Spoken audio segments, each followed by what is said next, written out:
Hello, guys. This is going to be, um, it's either one, it'll be the first of two or three videos on the Freedom of Information Act, or FOIA, as we call it endearingly. This is going to be something that's going to be very, very important to you. So please concentrate on this. It'll be indispensable for investigative reporters, and it will be very important for anybody who gets into reporting about politics, about the law, elections, all of that, okay? This is very important. It allows you to get information that is not or may not be publicly available, but you have the right to ask for it. Of course, the government has the right to refuse, but there are appeals as well. Some unbelievable stories have come out of information that was obtained through a first Freedom of Information request. We're going to be seeing a movie later called Spotlight that, gosh, I hope we are, that shows you exactly how it was used and created an astounding report that the public needed to know about. Had to do with priests and child endangerment, sexual assaults on children. So I'm using this PowerPoint, as you can have that open while you're listening to me. It's provided by the Student Press Law Center. And as long as you're a student, they will provide free legal help and information on media law issues to student journalists and their advisors. It's a fantastic source. Freedom of Information Law. This is what they call it. Let me get back there. Ensuring your right of access to public records and meetings. In America, the government is supposed to belong to the people. Freedom of Information laws, also referred to as FOI, open records, open meetings, or sunshine laws are simply one means, a tool, by which the citizens, owners, have given themselves the ability to keep tabs on or shed some sunshine on what their government and its officials are doing. Although these laws are available for use by all, journalists find them especially useful for informing the public. Even so, far too few journalists, both student and non-student, take advantage of the rights these laws provide. So do not hesitate to use this. It's tremendous. So there are three main types of Freedom of Information law, and they are, number one, open records laws. These refer to state open records laws and federal Freedom of Information Act. The second type of FOIA law is open meetings laws, state open meeting laws, and the federal government meetings in this, what they called the Sunshine Act, bring some sunshine into, bring some light on these topics. And then the third are called pocket FOIA laws. We don't know really why they're called pocket, perhaps because if you wrote them all down, they would fit in your pocket? I don't know. These include the Federal Clery Act, which is campus crime records. So please remember that. That will be on a test. Federal Clery Act deal with campus crime records. The Federal Student Right to Know Act, which has to do with college graduation rates, and the IRS Form 990 disclosure regulations that has to do with private school budgets. Let's get into some of the terms that we use. Public versus private bodies. Only public bodies or public agencies are covered by traditional open record and open meeting laws. When I say that Troy University is a public university, that means that it receives funding from the government. Remember that. Here are some public and private institutions, or bodies, as they call them. Public would be the federal government agencies, FBI, Department of Education, any agency that falls under the federal government. State government agencies like the Department of Motor Vehicles, state colleges or universities like Troy. Local government agencies, which are the city council, school districts, school boards, city police. And private bodies are private schools. These are schools that do not get any help, any financial help from government sources, which means taxpayers.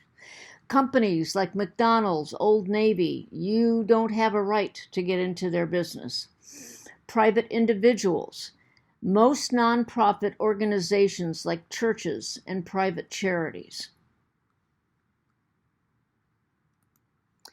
Private bodies. Some private bodies perform public functions.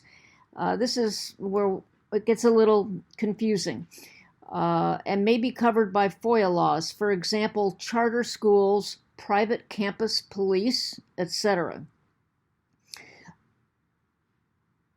Our campus police are not private. They are paid by Troy University, so they are public. Look for alternative public sources for information about private bodies. There are some websites that will give you information about charities, whether it's a good charity or a bad charity, and that's evaluated on the basis of how much money that charity brings in, what percentage of it goes to the cause. In other words, if it's a Feed the Hungry charity, how much is spent on administrative costs and how much is actually given out to help people who are hungry. Pocket FOIA laws often apply to private bodies through receipt of funding provisions. You don't have to know that.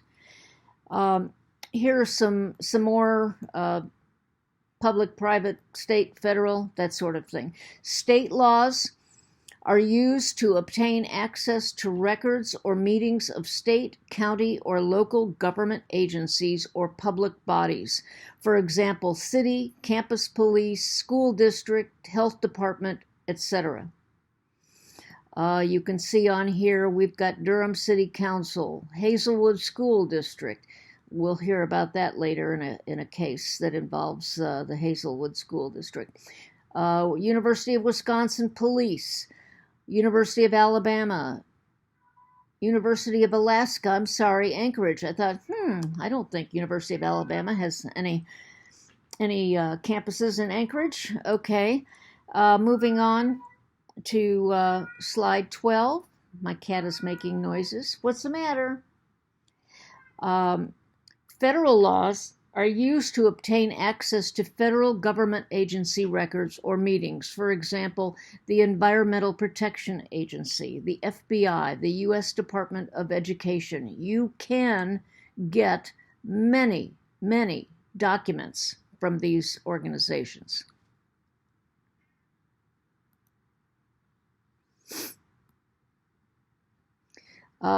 Okay, so the second type, that was open meetings, open records laws. The general law is a public body must make its records available upon request unless the records are explicitly exempted by statute.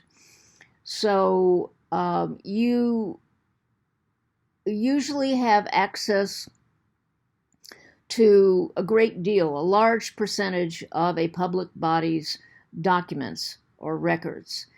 But if the statute, if the law itself excludes certain things, then you cannot get access to those.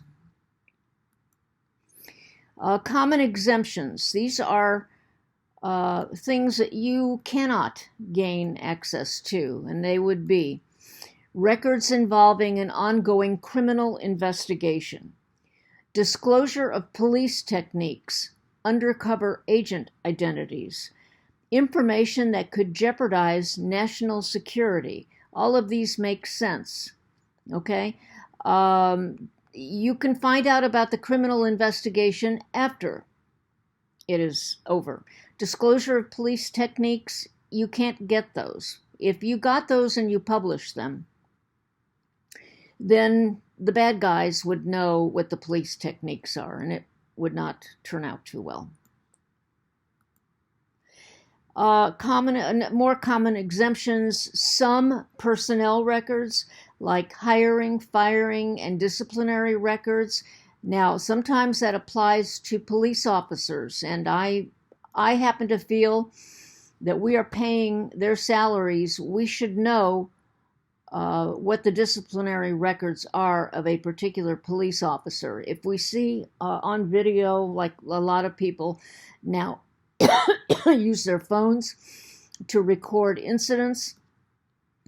If I see a man with his knee on somebody's neck, I want to know everything I can about that police officer.